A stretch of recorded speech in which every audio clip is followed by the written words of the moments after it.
बगडा हा एक अतिशय हुशार पक्षी आहे जो जगभरात आढळतो। बगड्याच्या अनेक प्रजाती आहेत, त्या सर्वांचे रंग आणि आकार वेगवेगळे आहेत। बहुतेक बगडे पांढरे असतात आणि त्यांचे पाय, मान आणि चोच लांब असतात। बगडा हा सर्वभक्षी पक्षी आहे आणि बगड्याचे मुख्य खाद्य म्हणजे मासे, बेडूक, अळ्या आणि किडे आणि काही पाण्यातील वनस्पती किंवा शेवाळ या प्रकारचे अन्न खातात। बगडा माशांची शिकार करतो। तो अतिशय हुशारीने पाण्याखालून मासा पकडतो। तो पाण्यात न हलता शांतपणे ध्यान करतो आणि आपल्या दोन्ही लांब पायांवर उभा असतो आणि एखादा मासा त्यांच्या जवळ येताच तो आपल्या लांब चोचीच्या सहाय्याने मासा पकडतो। बगडे अनेकदा कालवे, तलाव अशा ठिकाणी घरटी बनवतात। बगड्याची दृष्टी खूप जास्त आहे, ज्यामुळे ते रात्री देखील शिकार करू शकतात। बगड्याला कळपात राहायला आवडते, पण तो एकटाच शिकार करतो। बगड्याचे सरासरी आयुष्य सुमारे 15 ते 20 वर्षे असते। आशिया, युरोप, आफ्रिका आणि अमेरिका या देशांमध्ये बगडा हा पक्षी मोठ्या प्रमाणात आढळतात।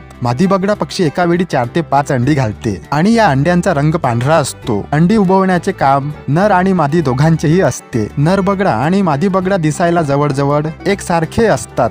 नर बगड्याला बगडा म्हणतात आणि मादी बगड्याला बगडी असे म्हणतात। बगडा हा पक्षी ताशी 48 किलोमीटर वेगाने उडू शकतात। अन्न गोळा करण्याचे आणि पिल्लांना अन्न भरवण्याचे काम नर आणि मादी दोघांचे असते। गाय बगड्याची एक मजेशीर गोष्ट म्हणजे हे जनावरांच्या अंगावर बसतात आणि त्यांच्या अंगावरचे कीटक खातात, म्हणून या बगड्यांना गोचीखाऊ बगडे म्हणतात। असा हा बगडा पक्षी